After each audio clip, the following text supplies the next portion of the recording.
芸術は爆発だ。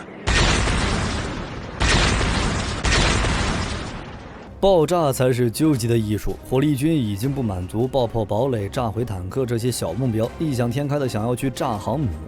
为此，火力军展开了一系列研究来满足自己的幻想。咱们要干就干一票大的，就挑最贵最强的福特号下手，来一波最强 combo。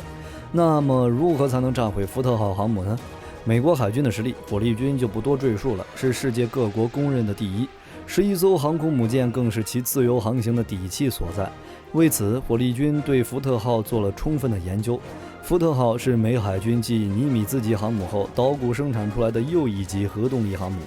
它装备了2座各14万马力的 A1B 一体化核反应堆，让它跑起来嗖嗖的，最大航速能有30节。它不仅攻击手段犀利，而且在自身防护上也是极力做到最好。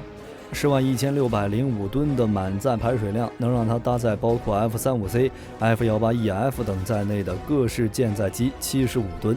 并能配备海麻雀中程舰空导弹、拉姆近程舰空导弹以及密集阵近防炮在内的多种自卫武器。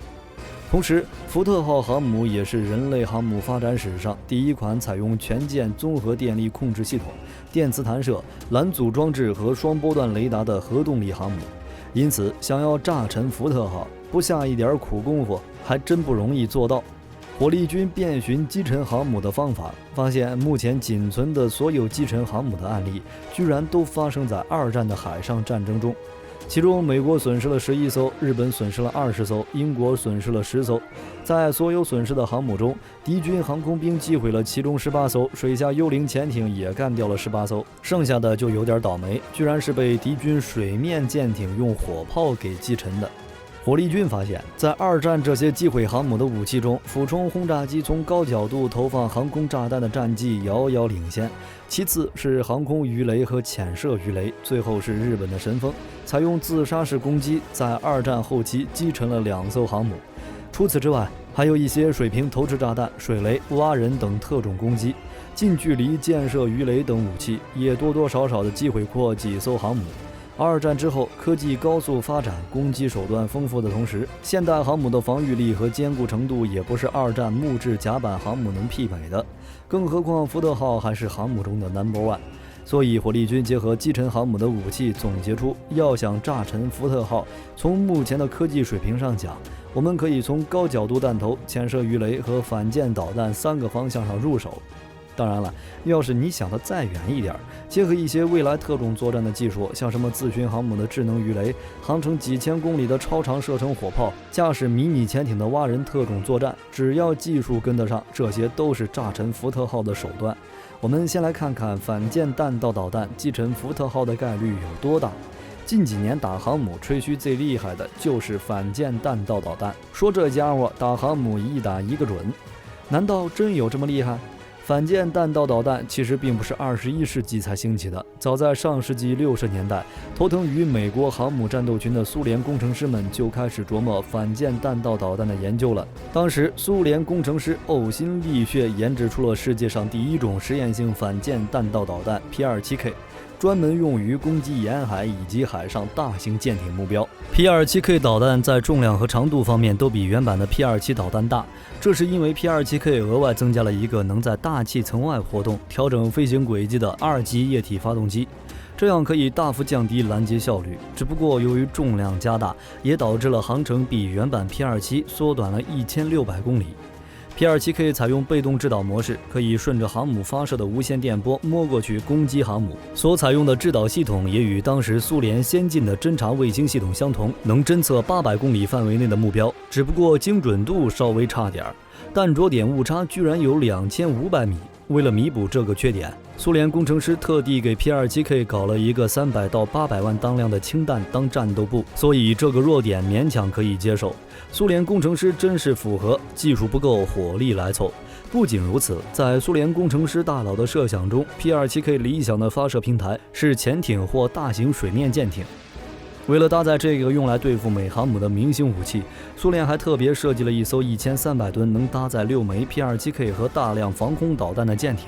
只不过 P-27K 比较拉胯，最终该舰艇只停留在了图纸上。这里的拉胯指的不是威力。P-27K 从60到80年代陆陆续续进行了30多次实验，其中地面固定发射20次，16次取得了成功；水下发射11次，10次成功。在最后一次试射里 ，P-27K 也成功地击中了装有军舰模拟型号的靶船，已经证明 P-27K 是一枚合格且达到预期的导弹了。之所以说这个成功的 P-27K 拉胯，是因为在研制和实验过程中，苏联的工程师始终无法解决反舰弹道导弹的2个难题，哪怕到了今天，这2难题依旧存在。首先是怎么引导导弹进入正确的飞行轨迹。要知道，福特号航母可不会傻傻地停在海面上等着你来打。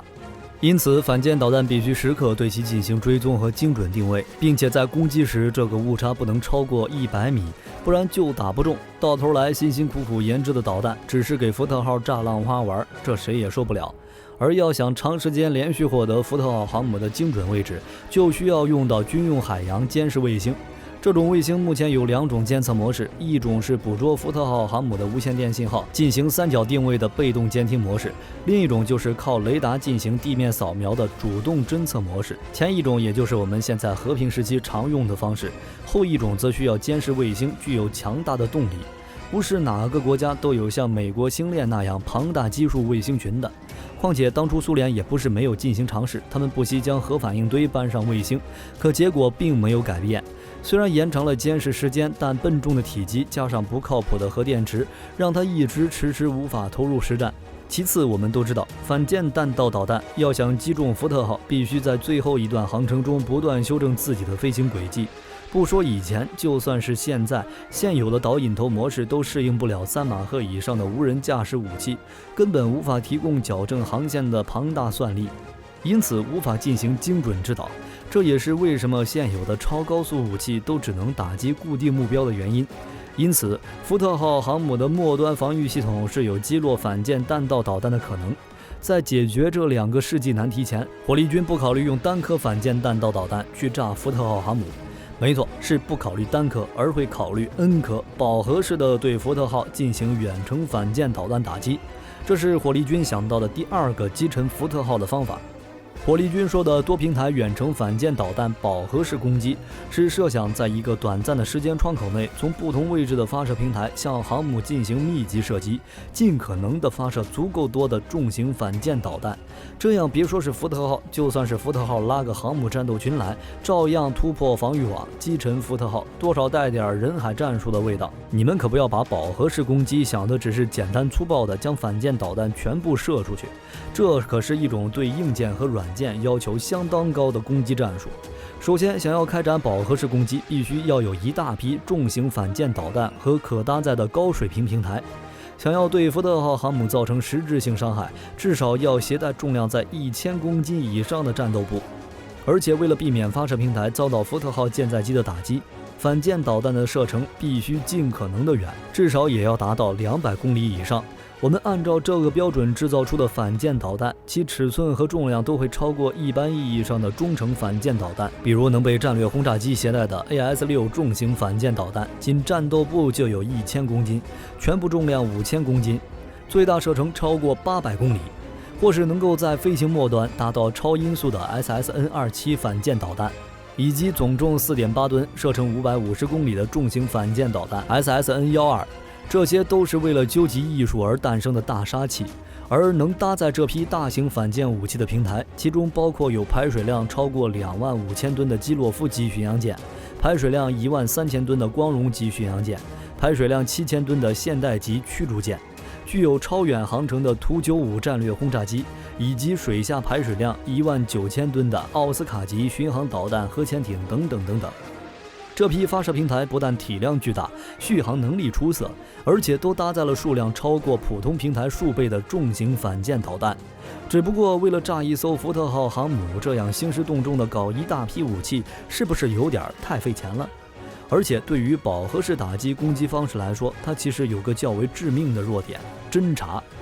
对付航母的饱和式攻击，其实苏联早就提出了，而且他们还进行了相关反航母舰队的建设。所以火力军有理由怀疑苏联可能太较真儿反航母力量，才导致他们在80年代的武器研究上逐渐跟不上西方国家的速度。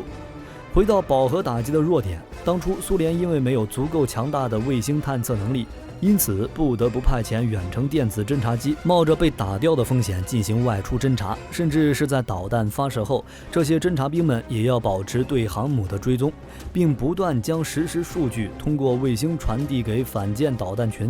只不过这些侦察兵实在是太容易被航母舰载机拦截击毁，一旦反舰导弹失去眼睛，就完全失去了炸毁航母的可能。到了今天，我们有了比上世纪更先进的技术，在某些方面可以做得比苏联更加的出色。反舰导弹的重量可以做得更轻，利用全球卫星系统可以让飞行轨迹更加精准。但是饱和式攻击面临的难题却依然没有解决，而且不仅仅只是反舰导弹技术在发展，航母和反卫星武器技术也同样如此。原本不受威胁的海洋监视卫星本身也有可能遭到打击。所以想要炸沉福特号航母，只能说饱和式打击方式成功的概率要比反舰导弹高，但不一定能成，而且还要花费大量的金钱。看样子击沉福特号并没有火力军想的那么简单。既然水面上的武器不行，我们再来看看水下武器吧。水下必然首选航母的死对头潜艇了。上世纪70年代，苏联曾研制过一种超高速鱼雷暴风，可以说是打击航母的黑科技武器。那么超高速鱼雷能击沉福特号航母吗？试想，如果有数十艘装备超高速鱼雷的核潜艇采用狼群战术，在大洋里截杀福特号航母，利用超高速鱼雷不可被拦截的优势，似乎不难将福特号击沉。火力军的想法很美好，但翻阅过资料后发现，还是有那么一丢丢困难的。首先，超高速鱼雷打航母靠的是速度，而想要达到这样的速度，就必须采用一种叫超空炮的技术。但如果采用这个技术，鱼雷就无法安装任何声音制导装置，外层空炮不断破裂，会造成鱼雷在航行时产生巨大噪音，无论是被动声呐还是主动声呐，都会受到干扰失灵。另外，超空炮技术要求空气层覆盖鱼雷的每一寸表面，这也导致鱼雷不能采用线制导模式，不然就会破坏空气层，让超炮技术大打折扣。更要命的是，通常用于控制鱼雷方向的尾舵也不能用于超空炮技术，因为尾舵立面同样会破坏空气层，会极大减慢鱼雷的速度。如果只是用现在的超空炮技术制造鱼雷，那么这样的超高速鱼雷将是一种既没有精确打击能力，又不能改变自身航迹的完全直航式鱼雷。苏联的黑科技暴风正是这样一种傻瓜式直航式鱼雷，虽然速度远超现役所有鱼雷，但是它只能直来直往，距离目标越远，它的命中精度也就越低，所以发射直航式鱼雷只能尽可能的靠近目标。但福特号航母又不是泥捏的，更何况它出任务都是以航母战斗群方式进行，它们具有全世界最强的反潜能力。在以福特号航母为中心，半径90到200海里的外层反潜圈上，会有固定翼反潜直升机和弗吉尼亚级核潜艇组成的猎潜黄金搭档。在20到80海里的中层反潜圈是阿利伯克级驱逐舰的拖曳式声呐，配合舰载直升机的吊放式声呐的联合搜索，然后再由舰载直升机发动攻击。在20海里内和近程反潜圈里，可以由护卫潜艇的反潜导弹、小口径鱼雷和反潜直升机实行多层次围剿，最大限度限制潜艇向航母靠近。所以，如果仅只靠超高速鱼雷想要击沉福特号航母，怕是需要修8辈子的缘分才可以。这3种最有可能炸沉福特号的方法都无法将其炸毁，火力军只能祭出自己最终的杀招了——自炸。既然别人炸不毁福特号，那么就只能靠美国自己了。美国一直都有自炸航母的传统，甚至对有些航母还用上了原子弹。那他们自己可以炸沉福特号吗？美国人建航母那是一把好手。小鹰级常规航母美国号荣幸的在2005年被选作航母打击实验平台，用来为新一代航母提供相关的实验数据。这次整个实验费用2200万美元，当时美国动用了你能想到的所有武器，鱼雷、反舰导弹、巡航导弹，甚至自杀式小艇都上场了，对美国号航母进行了一连串的空中、水中、水下的立体饱和攻击。但是你可能想不到，在各种鱼雷导弹持续攻击了25天，美国号却在海洋中屹立不倒，就是没有沉。火力军都能感到当时美国海军的尴尬，到底是航母造得太好，还是鱼雷导弹太烂？不知道是该高兴还是该悲伤。最后4周过去了，美国人一看实在没办法，就用高爆炸弹从内部将美国号给炸沉了。其实美国人从2战开始就非常注重军舰的生存能力，像2战中的企业号，日本人都炸了它好几次，觉得该沉了，结果回头一看，发现居然还在那儿飘着，日本人拿它一点办法也没有。另外，美国人曾经还用核弹来炸航母。1946年7月1日进行了一次核弹的空保试验。有一架 B-29 轰炸机投下了一枚当量是23千吨的胖子原子弹，地点是位于太平洋上的比基尼环礁。当时美国进行了2次核爆试验，一次是在空中，一次是在水中。第一次是在空中进行核爆试验，美国海军一共选了95艘各种军舰，而在这次核爆实验中，只有5艘军舰沉没，14艘受到了重创。原子弹在158米的高度爆炸，而距离爆炸中心大概500米的独立号航母，飞行甲板全部被摧毁，靠近爆炸点的上层建筑烟囱也被全部扯平。燃起的大火烧了1天1夜，但是这艘船呢，就是不沉。美国可能是全世界唯一一个国家敢用核弹来炸自家航母的了。这些老一辈航母都这么难炸，更别说新一代的福特号了。所以想要通过自炸方式来摧毁福特号，估计要等到像美国号那样，在退役后做好为下一代航母牺牲后，被自己人从内部炸沉。美国人的航母为啥这么难沉呢？你要是觉得福特号是唯一一艘福特级超级航母，不好说明原因，那我们就拿尼米兹级航母来说。尼米兹级航母为了能够有效抵抗导弹、鱼雷的进攻，降低被击中后的伤害，其两舷从底部到机库的甲板使用了双层船体设计，双层船体之间焊接了大量的 X 型构件。当舰体被鱼雷导弹击中时，船体的外层和中间的 X 型构件会产生严重的形变，迅速吸收鱼雷或者导弹战斗部爆炸产生的冲击波能量，并且用优质的高强度合金钢制成的舰体和甲板，能够有效地抵御反舰导弹、半穿甲弹头的攻击。而尼米兹级航空母舰飞行甲板采用完全封闭式设计，舰体两舷水下部分有防鱼雷舱，能承受300千克炸药爆炸。舰内除设有多道纵隔壁外，还设有20余道水密横隔舱和多道防火隔舱，由这些纵横舱壁构成2000多个隔舱。因此，即便少量舱室被击中进水，航母仍能保持极强的生存力，不至于沉没。这美国航母身上的秘密原来这么多，火力军还是放弃炸沉福特号的想法吧。毕竟这很可能是连美国人自己都干不掉的庞然大物，除非之前提到的各项高精尖技术突然完善，才有可能炸沉福特号。关于如何炸沉福特号，火力军已经将自己的想法表述了出来，肯定有片面的地方，欢迎您来指正。同时，如果您有更好的看法，请务必在评论区留下来，我们一起来讨论。本期视频内容就到这里，我们下期再见。